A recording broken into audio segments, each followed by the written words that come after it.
All right. I got a couple stories to tell, two actually. So this is called Story Time with Yahuah. All right, so I got to keep it real with you, right? This is actually, I'm going to be kind of skimming through my book. If you don't know, I wrote a book. It's called The Wilderness. You can pick it up at Amazon. You can also pick it up a few other places, right? The Wilderness. I wrote this book back in, I believe it was 2018. And it was a very transformational time. And it was a very interesting time. Because I'm gonna just give you a background about the book before I get into the story, right? My two stories. The book was very interesting because I was in a space where I just needed some transformation. If you kind of know about my story, if you haven't never seen Beautiful Lust, go back and check out Beautiful Lust, my testimony of overcoming, sexual addictions and all that stuff. So praise Yahuah for deliverance and Yahusha for that. So I was going through a lot, and then it was a lot of stuff was connected to my dad, and it was like a time where Yahuah was kind of like wanting me to share and showing me that a lot of stuff was connected to a relationship I had with my dad, and that it was time to share those things to overcome to new levels that he had, new dimensions that he had for my life. And if I didn't, share these things, that I would kind of be like stuck in that loop until, whatever. And so it was kind of like an ultimatum. I feel like Yahuah gave me an ultimatum, to share that testimony. And so that was kind of like my open letters. So if you see the book, I got some open letters. And the open letters were to, to my dad, to my mom, and to Black America, a lot of different things. And I got a lot of my poetry in here too. So The Wilderness, check it out if you get a chance. All right, so we're going over these stories. We got two stories. So that was kind of the background of the book, The Wilderness. And it was like I said, it was a very interesting time. But the book happened, and then kind of like, the awakening happened, and so on and so forth. But what you don't know, this is what you don't know. Right? So I'm gonna go back in the log, and I'm gonna rewind it back. Rewind the tape back. All right, so check it out. So this is story time. So just follow me. Get your popcorn, get your little, you might be listening to this however you're listening to it. But just story time, right? Story time. So I'm gonna share some stuff you probably didn't know. Or maybe you did, maybe you don't. I don't know. Right? So if you want to take back, I originally started following Yahusha officially. If I don't go into the Christian thing, 2009, right? So when I originally came into the knowledge of Yahusha, everything about that comes with learning about Torah, learning about the Israelites, all that stuff, it was typical, very stringent on. Well, first Yahuah introduced me to the Sabbath, and then it was like kind of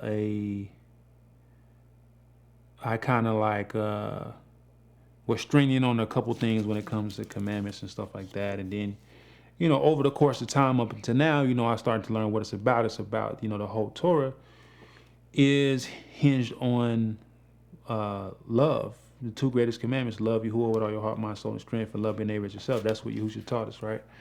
And you get to see that as you start to learn about Torah, the schoolmaster up until Messiah. And then you learning that, and then it's revealed that Yahusha is the Mashiach. You know what I'm saying? He's the bond of the living Yahuah. And seeing that is the foundation of our belief, favor through belief in Mashiach and his testimony, that what the Father has witnessed and concerning his bond, and then what the account and the record of and the truth of him giving his life for us to cover our sins and to bring an everlasting righteousness through the Spirit. And so the journey up into that we're going to get to, but so let's rewind the tape back. Let's say you got your popcorn and everything. So check it out. So yeah, come in 2009, and walk in progress. I'm not gonna get into all the other stuff. I'm trying to get to my two stories, right? The two biggest, because we're gonna be, y'all willing, we'll be doing the story time a couple times, right? So around 2012, right? So around 2012. So you got that little period, about 3 years. I'm learning or whatever. I'm gonna just outright say it. I get to a space, because I actually had another YouTube channel, which it wasn't Dennis Delamar, it was another YouTube channel. And I get to a space where I get deceived, right? It was around that whole 2012 time, and I'm gonna play it back on how I got deceived and everything, and what were my thoughts about it. But particular, I had another YouTube channel, and I was getting a lot of views on that channel. And the channel I had, it was pretty much, you can still find it. And I took I took the deception stuff off there. But I was kind of like doing the video where I was kind of like hiding my face. That's another thing too. Like, people be doing videos, but they don't be showing their face. I'd be kind of skeptical, because I know what I was doing, the video is something to that, like fear or something, whatever. To not put your face in front of the camera. But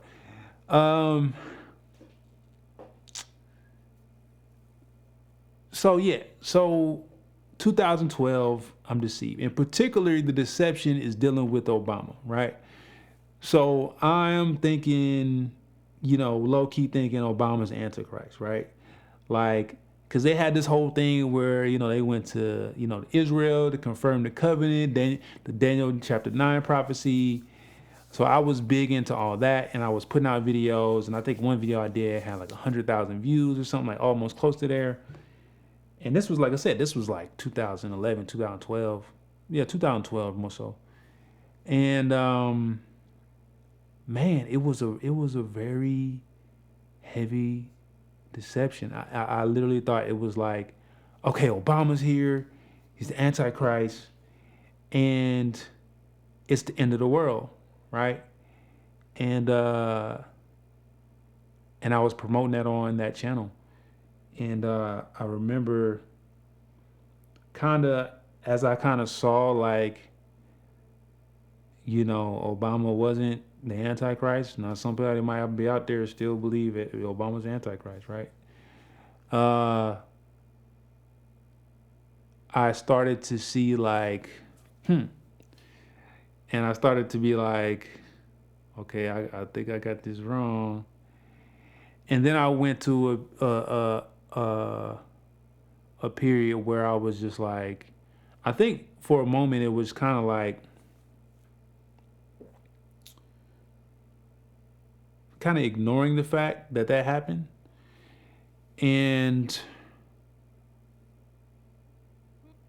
But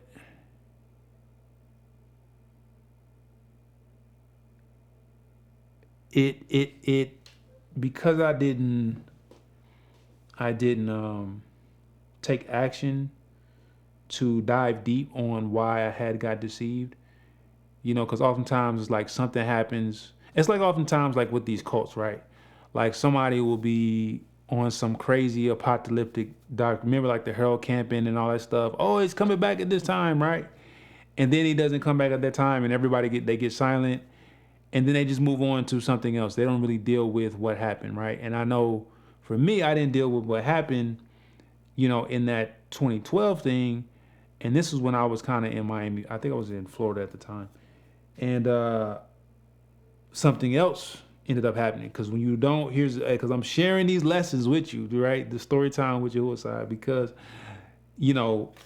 which kind of talks about, I'm going to talk about it. So you may not know this, but so the 2012 thing happens. Of course, Obama's not the Antichrist, and it's not the end of the world. But I still don't really deal with the issue that kind of got me deceived in the first place. And I'll just give you a hint to it. Because the scripture says that, I believe it's Ecclesiastes. Ecclesiastes.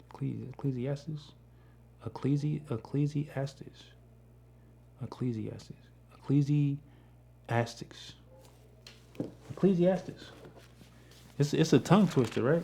Ecclesiastes. But I'm gonna go to it.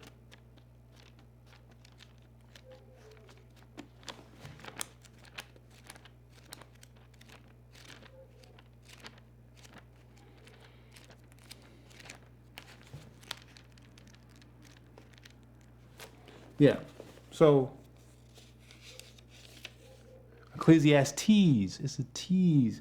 Ecclesiastes, right? Koheleth. I think you said that. Now, there's something very interesting, right? Because in this book, Ecclesiastes, he says in 12, it says, and besides these, my son, be warned, the making of many books has no end. In much study is wearying of the flesh. Right? And a lot of people quote this. Let us hear the conclusion of the matter, fear Yahuah and guard his commands, and this applies to all of mankind. But just focusing on 12, much study wearies the flesh. And particularly studies that don't got nothing to do with Yahusha, right? And so I can reflect back on that time, and I was very zealous to study a whole bunch, but it's a such thing as, I think Ecclesiastes talk about being over righteous. And so people are studying, but they're excluding Yahusha out of the studies. That's logistically in their mind, but also dialoguing with you, because and I'm going to talk about my how I got corrected and all that stuff. But yeah, so yeah, that's part of that. So that was like didn't really deal with that issue. And so 2012 happens, right? Because you remember 2012 too, in the world was a whole big thing, because it was the whole end of the world thing. That's kind of what the world was talking about too. Like, as far as the end of the world, they had a movie. Didn't they have a movie 2012? And then I had actually did a little mini film. So yeah, I did the little film thing, just to give you evidence, because I don't want nobody to come like, see, man, you said you was on point, and I found this thing in 2012. You was talking about nah, you ain't gonna, you know what I'm saying? But see, so yeah, 2012 happens, that's over, nothing happens, right? Never deal with the issue. So what happens also, I believe is, around that same time, 2012, this is when I'm in Florida at the time. I'm talking to one of my exes. That's a whole nother story. That'll be a whole nother story time to talk about.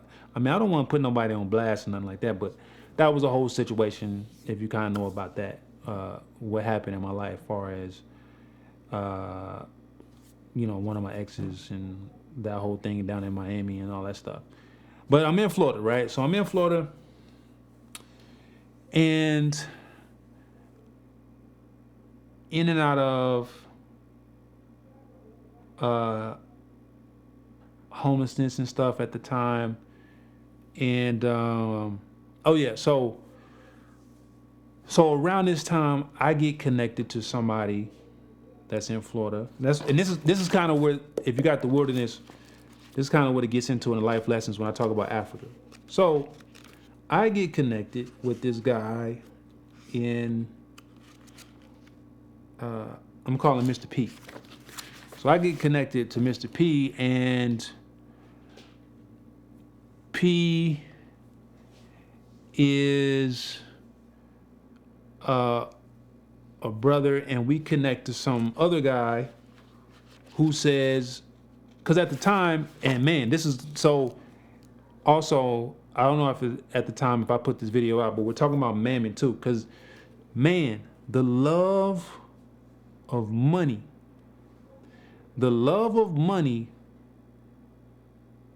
Yaakov says that it will make you stray from the belief, right? And put you through many pains. I'm about to give you a story that tell you right now how true that scripture is, right? So, the love of money. So I get connected to him, and I'm, going through this stuff in my personal life. I actually, because when I moved to Florida and Miami, I was living at, I was renting this little condo thing, and it was very nice. It was very nice. It was like literally right across the street from like a condo. I mean, not condo, but a golf course in Miami, like North Miami Beach. It was really nice. And then this is kind of the time where I was working at this kind of my first big job out of college. I graduated in 2008, but took a number of years, which I got to go through my whole story about that. But basically, I'm working at this place, and they give small business loans. Pay is pretty decent, and talking to my ex, and oh yeah, let me tell you this story. I wasn't planning to tell you this. But there was a time. Even because remember, I came to know about Yahusha 2009, but I wouldn't technically say I was delivered and saved, because I was still doing sin, and you know what I'm saying. And I'm gonna give you a prime example. So I'm talking to this, this girl, and technically, allegedly, we supposed to be married, which is a whole other story, right? And I'm spilling the beans. But really we fornicating. Just keep it real. I'm just put that out there. So the thing about it, 2012. I'm still in 2012 right now. Is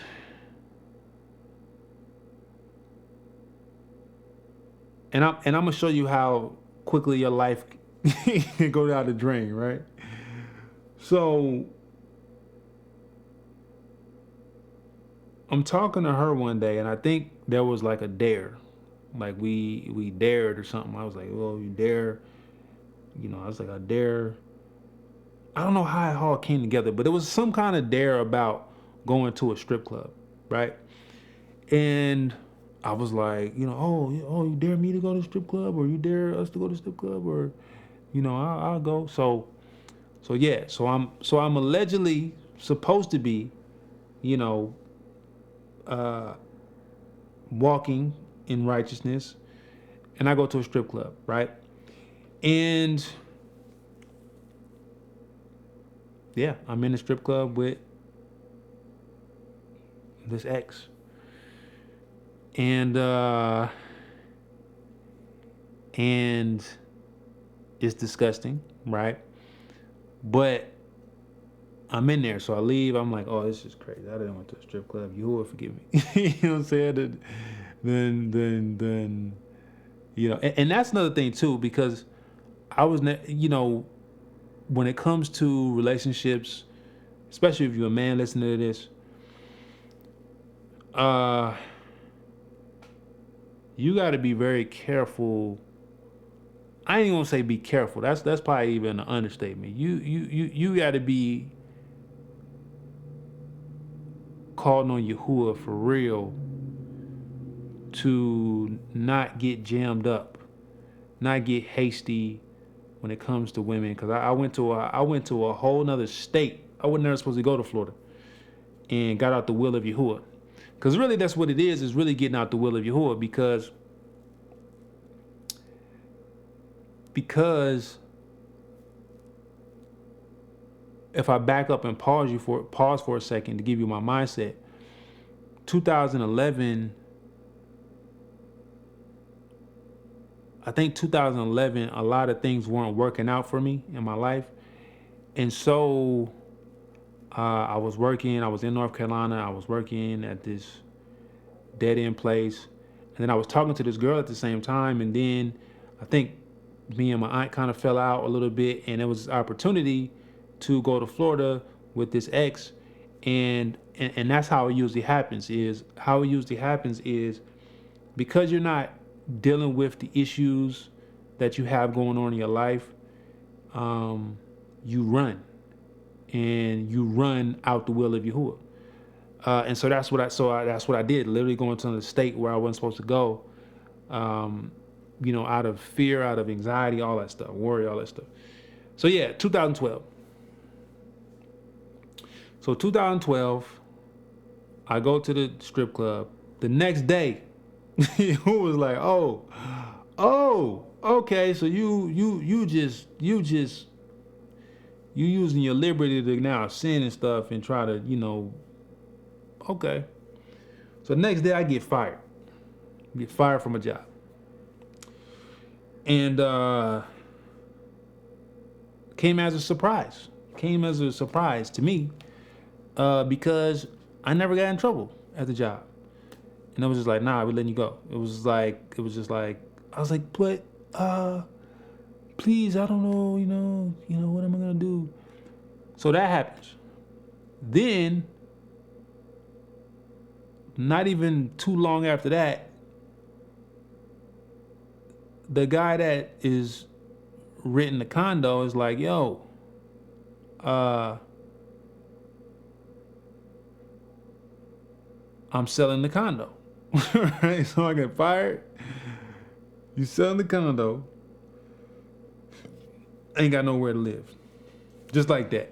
Boom, boom, boom. Like, you was like, you ain't, you about to get this, you about to get this spanking, bro. All right, so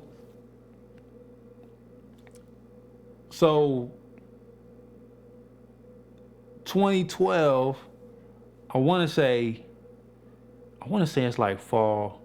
All this is going down. And then I meet Mr. P and love of money. And he connects to this other dude and say, hey man, we connect to this dude in Africa. So I'm gonna look in the book a little bit. So we connect to this guy in Africa who allegedly got this gold trading company. Allegedly. Got a gold coat. This is a real story. I'm telling you real stories right now. There's no fabrication.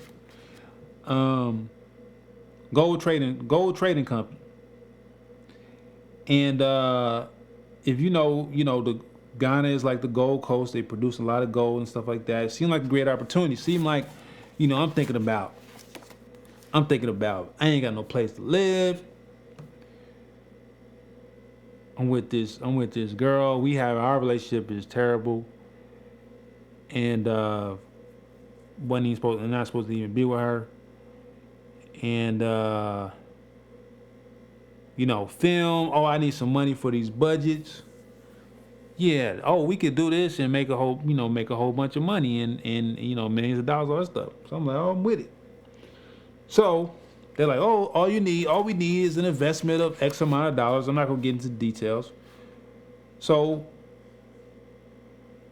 we raised the money. And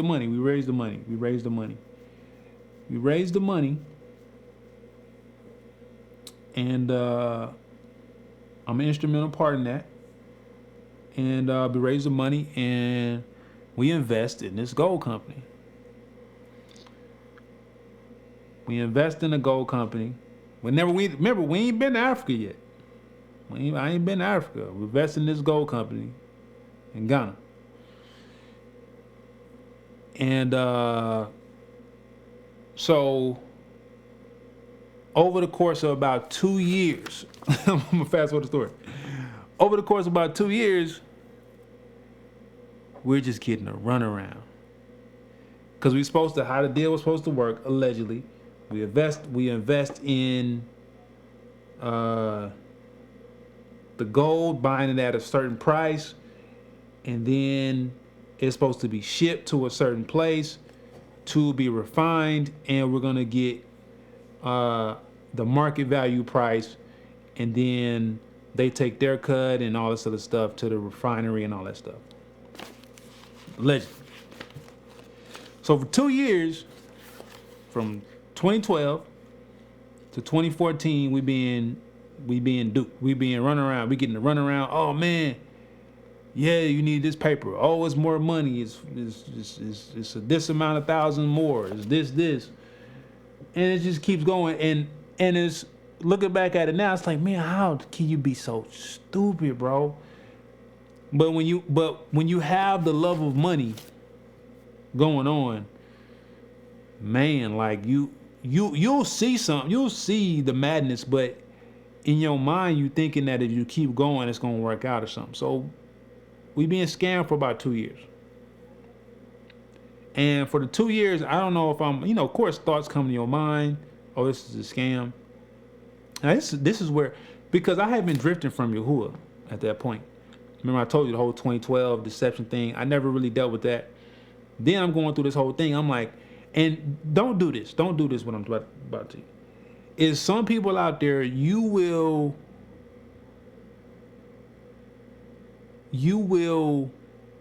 make a plan and then get Yahuah to try to bless your plan. And I had never stopped to, at that point, to say, Yahuah, is this even, and I'm maybe sometimes you get, that can be a tricky prayer too, because you be like, Yahuah, is this you? And you kind of know it ain't him, but you trying to that you do that Balaam thing, like, well, I'm still gonna pray, and you know what I'm saying? Because I went through a whole time praying and all that stuff, thinking I getting these signs. Oh yeah, this is a sign that this is it. But I'm gonna slow the story down. So 2014 hit. 2014 hit, and we getting to run around. Yeah, man, this guy closed down the airport. The scheme is sophisticated though. It's very sophisticated. I'll tell you how sophisticated it is. 2014 comes, me and Mr. P can't take it. And then the other guy we connected to that in Miami, he's in league with, the guy in Africa, and he's just, oh man, I don't know what's going on. He just don't know nothing. He don't know nothing. Oh man, I can't, and we're calling, getting hyped, all this stuff. Right? So it's time to go to Africa. It's time to go to Africa. We done had enough, right? Like, we done had enough. We've been getting to run around for 2 years. It's time to go to Africa. So me and Mr. P, we go to Africa. Now, I'm telling you, this scheme is high level. I'm gonna talk about the part of Africa that's not dealing. I'm gonna get back to the scheme. Let's put a pause in the scheme. But we go to Africa, right? So we go to Africa, and I wasn't really telling people I was going to Africa, and I'm gonna tell you now. Well, I'm gonna pause on that. I'm gonna get to that point. So we go to Africa, and I don't know which trip this was, but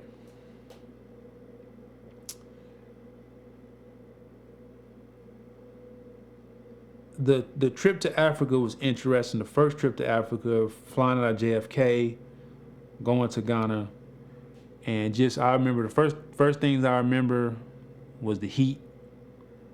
It was like the clouds were like real thick, and then just the sun just felt like it was way closer, and the heat was just like it was like Miami, but just a little bit thicker atmosphere. But it was hot, muggy, and yeah. So we get off the tarmac because the plane's laying there on the tarmac. Walk out the plane, walk up to the thing. I had been warned, as far as being an American, Black American, all that stuff. Stayed there on Cocoa Beach right over there, and it was interesting. It was like, oh man, we in Africa, man. Like, wow, I never thought I would visit Africa like that on some gold some gold stuff or something, right? So we in Africa, and now I would end up going to Africa 5 times. Let me say it again. I would end up going to Africa 5 times off this gold stuff. But I'm gonna get back to that. We're gonna get back to that, right? All right. So remember, I'm still in this self-deception and drifting from Yahuah. Like, I'm still in this stuff, right? Like, but Yahuah, he's like, I already know you about to drift, and I'm about to set this up. Not say he's setting up the deception per se, but he's like, I'm gonna let you trip and fall and hit your head, right? So I think one of the trips in Africa we went to, I had a couple oxen brothers I knew. We went to this village, which was very interesting. They had a whole village that kind of like self-sustaining. That was very interesting. I believe it was called Shabbat Village. They had I had this drink because there they have these trees, the pineapple tree. It's just growing, right? They had a stream, showing some of these pictures. Had a stream. It was a very interesting time too. We had to travel over this little lake bed. And the brother was like, just, get on my back. And so I got on his back, and he helped me. Seen this big ant pile. Just very interesting. Just a different type of life. Had some palm oil, and, had that, the guy called it pineapple and passion fruit. And,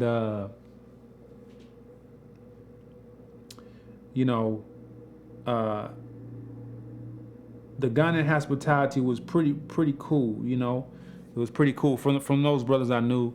Of course you have those people that you're American, you're Black American. And then I had a conversation with somebody, and they was like, "Yeah, we think you're like the video." You know what I'm saying? Like, they're thinking like a lot of Black Americans are like the video. And so I meet the connect for the gold thing in Ghana. Now he's allegedly from the tribe, like Ashanti, right? And the thing about it is he's passing himself off as a Christian, and and this guy is deceiving us the whole time. He's, like I said, he's a Christian, JC, all this other stuff. And to this day, it is one of the most diabolical, deceptive spirits that I've encountered. It's very like somebody lying in your face with a straight face, and their lies are like, it's like you can catch it. It's like you got the evidence of their lying, but it's just hard to really just really grab them. You know what I'm saying? Like, it was that type of it was just slithery. You know what I'm saying? Like slithery, like, and the scheme, like I said, the scheme was so sophisticated. It was so sophisticated. They had people working in the airport that had airport clothes. Because we touched down one time, we had like special security, that, like, allegedly they work for the airport and then got us in their, car and all this stuff. And then we met this allegedly met this high up official in this, suburban, and he had a whole, you know, uh, Ghanaian garb on, and suit and everything, and it was like, and I don't think they were working for the government. I don't think so. But it was a sophisticated scam. It was a very sophisticated scam, and to the point where, let me get back to that. I'm gonna pause on that. Let me get back to that. So I'm in Africa those couple times. I know one time I got really sick. I got really, really sick. I had some soup or something. It was like this, they have this stuff called fufu. It's like some kind of dumpling thing, and and they had the fish head thing, and I got real sick off that. Like I thought I was jammed up. I was really jammed up, and they was just like laughing at me and stuff. Had some snapper, all that stuff, and so, oh yeah, one of the stories is one of my first experiences. I don't know if it might have been one of the the um the first. It might have been one of the first trips where I'm in immigration, and I tell this story all the time. As I'm in immigration, and I'm coming up to where you got to fill out these forms, and immigration, African American, just that, and so I bubble in African American, right?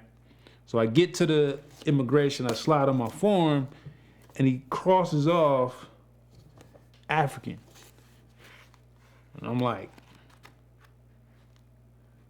in shock. I'm like, I don't know what to do with that. You know what I'm saying? I'm like, okay, like, is this a? I mean, I would assume that he was doing it with everybody that was black. I don't really know, but that was my introduction to Africa. You know what I'm saying? I was like, okay, well, this is what we doing here. So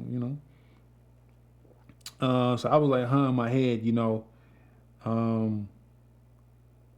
So that was interesting. That was very interesting. You know what I'm saying? So, and I think going to Africa too, I had a lot of stereotypes, of course, with what you see on TV, and I think it went two ways. It's like part of going to Ghana is seeing the infrastructure was like, wow, I didn't know they had so much infrastructure here, and I didn't know they had apartments and homes and cars. How I mean, I know that's very ignorant of a person, but that's kind of how people you think.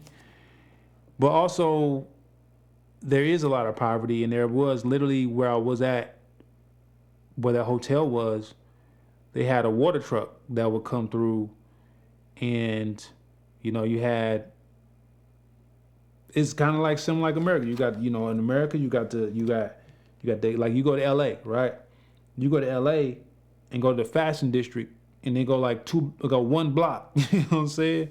And then it's like, thousands of homeless people, and it's like, it's like all this money is right there, and then you turn a block, and it's like, what the heck? Where did I just go?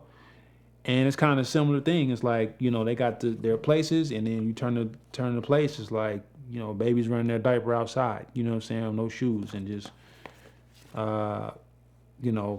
like a ghetto type of thing, So I think it was like that.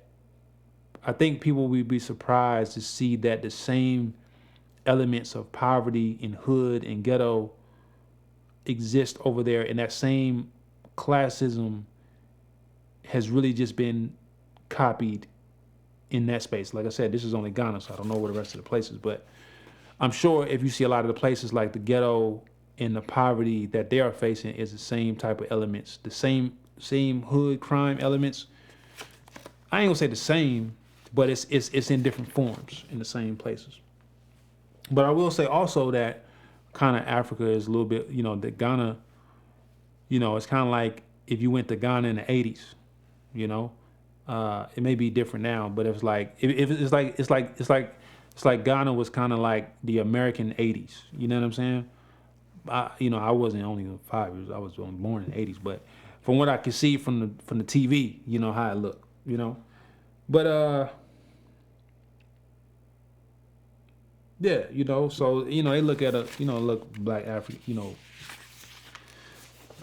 so-called African Americans, Israelites in America as gullible and prideful and stuff.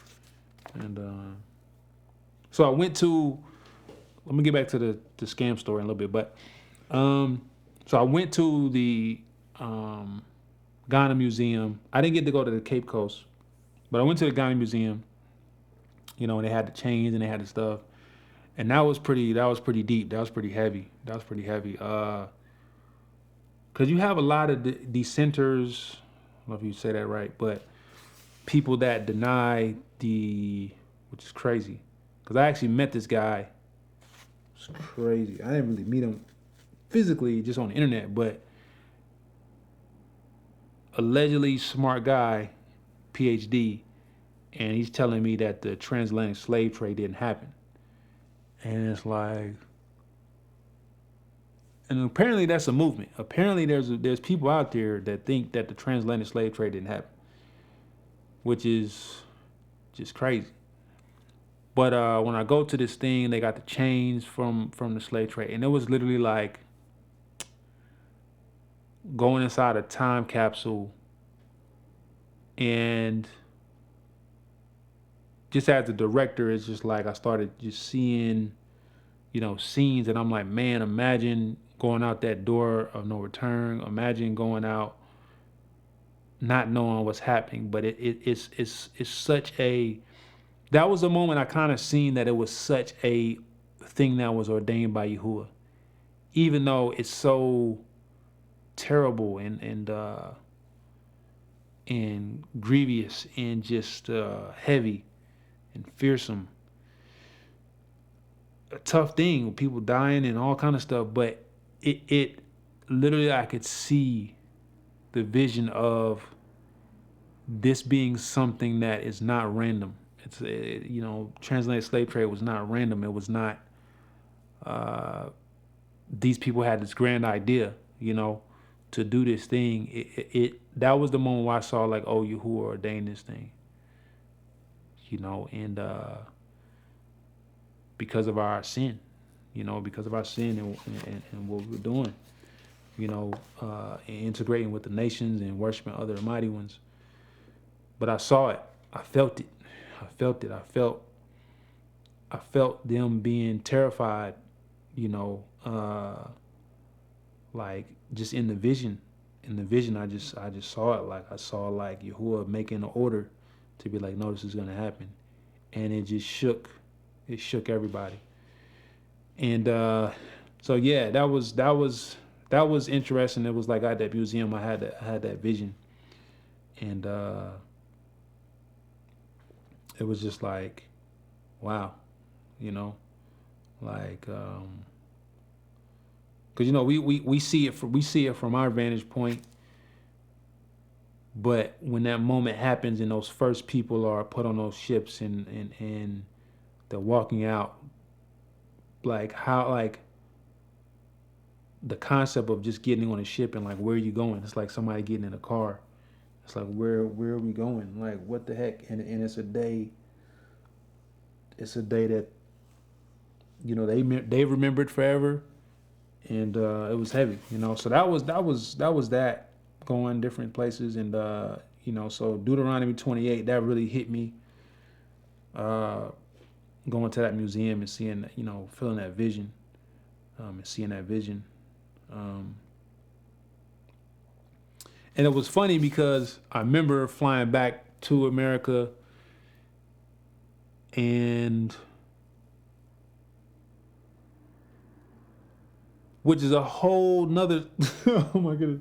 Because I don't know, I'll be tired. I can't get into others, but a couple times flying back, it was just like, I missed the flight one time. We missed the flight.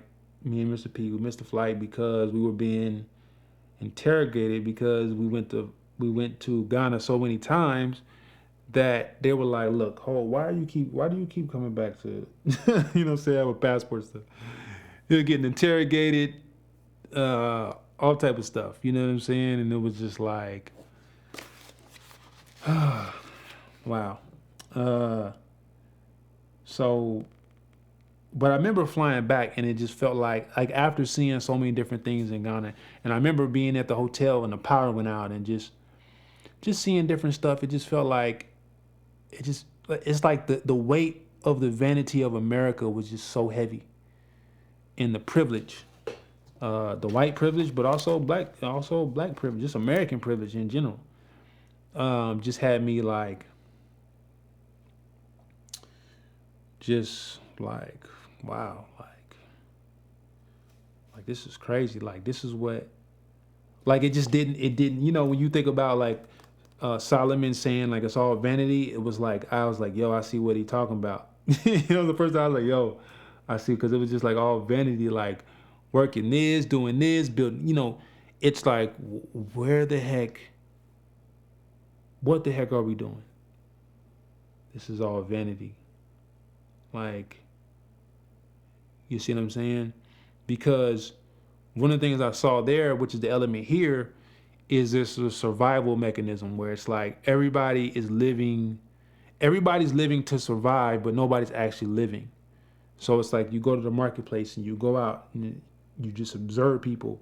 It's like everybody's living and moving. All their movements are movements to survive. You know, and that consumes people. Their whole life is consumed with surviving, and maybe in a small percentage is like, okay, well, now I'm gonna live. And that was the last generation of like, okay, we're gonna work all these years, and then we're gonna retire, and we have like these 15 years left, and we're gonna try to enjoy life. And I don't think Yahuah set life up like that, you know. But it was just all vanity coming back, and a lot of these governments are cricket, right? They're charlatans, and they're thieves, and it's all about mammon, and you know, because they will partner, the government will partner with these huge corporations who will mine the materials from these spaces, and the average people who, like, let's say I have some land in Ghana or whatever, and I want to, you know, sell this gold. If there is, you know, of course, if you have like a small amount or something, but if it gets into bigger quantities, from what my understand is, what can happen is that, you know, if the government gets involved, now they partner with this corporation, and they end up paying the landowner, you know, pennies on a dollar or whatever they're going to pay them, and then make it almost impossible for you to kind of start your own company, to get your own licenses, to compete, you know, because they don't want you to compete with the corporations, because they give in priority to the corporations. So this is what you're dealing with, you know. So, but what I learned also is that oppression is universal. Oppression is everywhere. Oppression of white supremacy, and in Ghana it's so tricky because, you know, you'll see, you know, melanated people in power, but they're only copying the systems of oppression that, you know, the European does in America, and just everywhere in Europe, you know, just wherever that is. So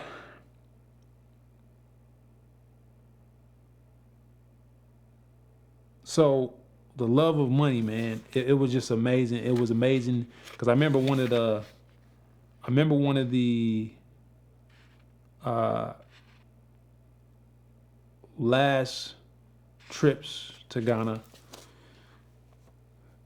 I think probably the last trip, you know, I was kind of like, oh, this is like, I was pretty much sold on like it being a scam. Like, okay, yeah, this is definitely like, I mean, I was already there, you know, I was already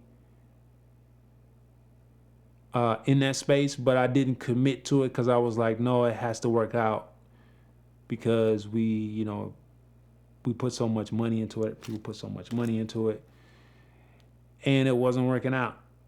And that last trip, I remember it was so crazy because we had flew to Las Vegas because we said, oh yeah, they were trying to act like the scam was progressing. Oh yeah, the goal is gonna be coming into Las Vegas so we can get to the refinery, and we set this thing up, and people flew out there and all that other stuff. And of course, it didn't happen. We flew out there for no. I think I flew to Las Vegas. We went to Las Vegas like twice, but uh, and I remember sitting in a hotel with Mr. P, and we're like, the whole realization of like being scammed is like, cause like the scam had pretty much ran out, like, and it was just like, wow, like it was a tough pill to swallow. And I think that was a moment in my life where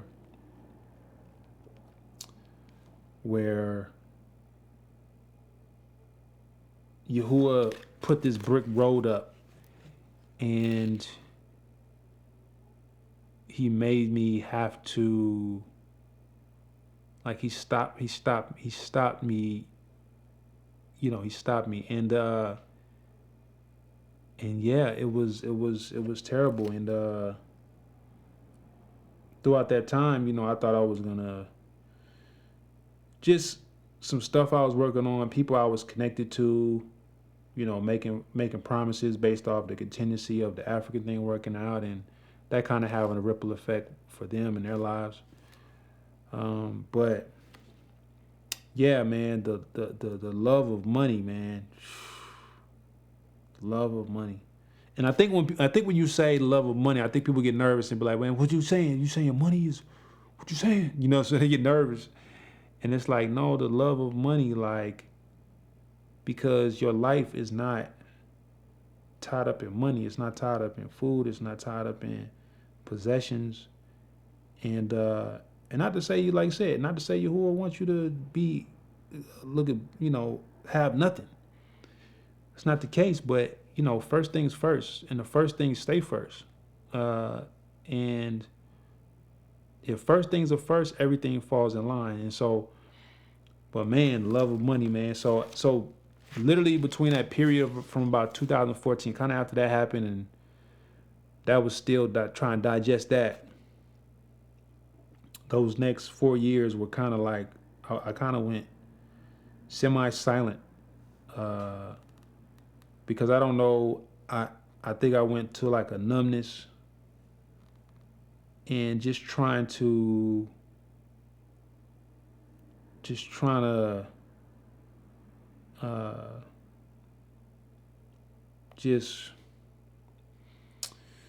not deal with the weight of it, you know.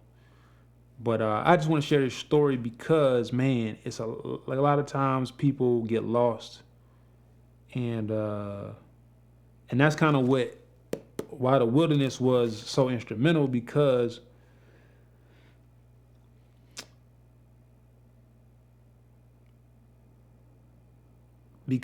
after that, one of the next big straw that kind of like pushed the book before the book was talking to another ex. You know what I'm saying? Another ex before I met my wife, um, and that was it. That was in a whole thing in Toronto, and just going through that relationship and seeing, like, that was crazy because it was like I married a virgin. I had I had basically got with a version of my dad, and it was just like, but she was a copy of the girl in Miami. And I was just like, yo, how is it I keep getting involved with the same girl? You know what I'm saying? And it was just like, okay, this is I'm the common theme in this thing. Like, what is happening right here? And so that's when I had to look into, like, the Africa and like the 2012, and like, okay, why do I keep having these big things that are like just like these big deceptions, and it's like I don't see it coming. And even if I try to avoid it, it still happens. Like, what is this? And Yahuwah's like, yo, that root of what you're searching for, that root of like what you think is going to heal you, that root of what you've gone through is really deep. And if you don't get it fixed, it'll be something bigger. And it just really just kind of like shook me to be like, okay, like less, and I was to the point where I was like, Yahuwah, I think around like 2000, starting in 2017 to 2018, I was like, Yahuwah, what's wrong with me? You know what I'm saying? What's going on with me? What's going on? Why have I made these mistakes? And I think that's the first real conversation that if you haven't had that conversation with Yahuwah yet, you need to have it. Like why do I make these wrong turns? Or, why don't I line up to, I come up with this plan and then I see that, I go this way and it doesn't work out. And it's, like, why do I keep not connecting with what you're wanting to do versus what I'm wanting to do? And I'm thinking that they're the same things, and I'm missing the mark, And I wanted to align to Yahusha. I wanted to align with the purposes that he had for my life. And that's really where things changed in my life, where it took the walk serious. So I want to share that because I don't want you up here thinking that, yeah, I've been in the walk since 2009 and everything been smooth. I ain't really did nothing crazy, man. Like, you know what I'm saying? And I got some other stories too.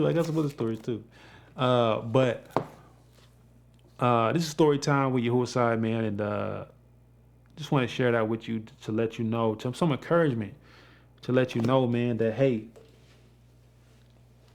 I don't know what you're going through. I don't know what you've been through, but just have that. I always say, if you ever want to, if you want to encounter Yahuwah, if you want to encounter his bond, ask him about your sins, because Yahuwah is really adamant about transforming your life, giving you the power in his spirit to overcome sin and to become a new creature. So you ask him about your sin, you're gonna get a response. You know what I'm saying? You're gonna get a response. If you know what I'm saying, you're gonna get a response. And so that was kind of like I said, the turning point, where it was just like all these things were adding up. 2012, Africa, the women. And it was just like, okay, like if I keep going on like this, because I started to see that even if I had the best intentions, the fruit still came out bad and wicked. And it was like, okay. And you even think about your intentions, like, man, I didn't even intend for it to go down like that. But it's like it keep happening like that. And it's like, what the heck is this? And Yahuwah's like, yo, it's deep. If you don't, if the root of the trees is jammed up and like and poisonous and all this other stuff, it's going to produce this type of fruit automatically. And so that's where you got to get changed, and you got to get transformed by Yahushua Mashiach and come to know that he is Mashiach, that he's the only one that can deliver you from your sins, that for by favor you have been saved through faith, not of yourselves, so that no one can boast. And so you got to realize what that is, that he's giving you a gift in his son. Yahuwah's giving you a gift in his son to help you overcome, because he overcame and destroyed sin and death. And to understand that power in him is real. And to grab a hold of it, to experience it, not to philosophize it, not to, especially if you here, you listening to this and you are Israelite and you want to keep in Torah to understand what Yahuah is saying when he says, I want to have a righteousness that is not, let me see, because I always sometimes mess this up. Let me go to Philippians. This will be my closing scripture right here, right? Philippians chapter 3, verse 8. And this I love this scripture right here. This speaks to me right here. It says, what is more? This is Philippians 3 and 8. It says, what is more? I even count all to be lost because of the excellency of the knowledge of Messiah Yahusha, my master,